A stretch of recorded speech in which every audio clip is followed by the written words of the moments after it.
So za a iya samun 'yan biyu wanda babansu ba ɗaya ba ne? Amma kuma yadda muka faɗa it is very very rare.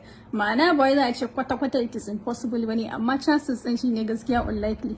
In fact it is so rare ma gaskiya ni da nake research in wannan video din reported cases ɗin da na gani gaskiya ba su ma kai 10 ba. So wannan bidiyon dai kawai saboda ilimi kogi ne abin da ya samu kai kenan, amma ba wai a je a dauki wannan bidiyon rayuwa na kwana ɗaya ne kawai. Ma'ana in har sperm bai zo ya samu wannan kwan ba har rana ɗaya ya wuce, wato awa 24 suka wuce, kwan nan mutuwa zai yi. To idan aka sake kwai sperm ya zo ya samu kwai suka haɗu sai su yi forming abin da muke cewa zygote, kuma yawanci haka yana faruwa a tubes din mace ne. Idan sperm da kwai suka haɗu suka zama zygote, wannan zygote din yana hijira ne zuwa mahaifa ya je ya makala kanshi ya girma ya tsiro ya zama jariri. To in za ku iya tunawa mun yi bayani yadda ake samun 'yan biyu. Bari in ba ku sakon guda 5 ko za ku iya tunawa.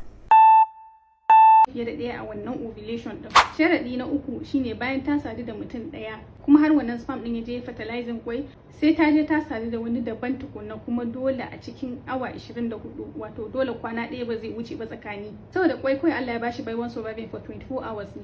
Basically kawai heteropaternal superfecundation wanda muka faɗa in summary zai iya faruwa idan na farko fraternal twins ne, idan na biyu ta sake kwai fiye da ɗaya a same cycle, sannan kuma idan uku ta sadu da maza biyu in the span of 24 hours.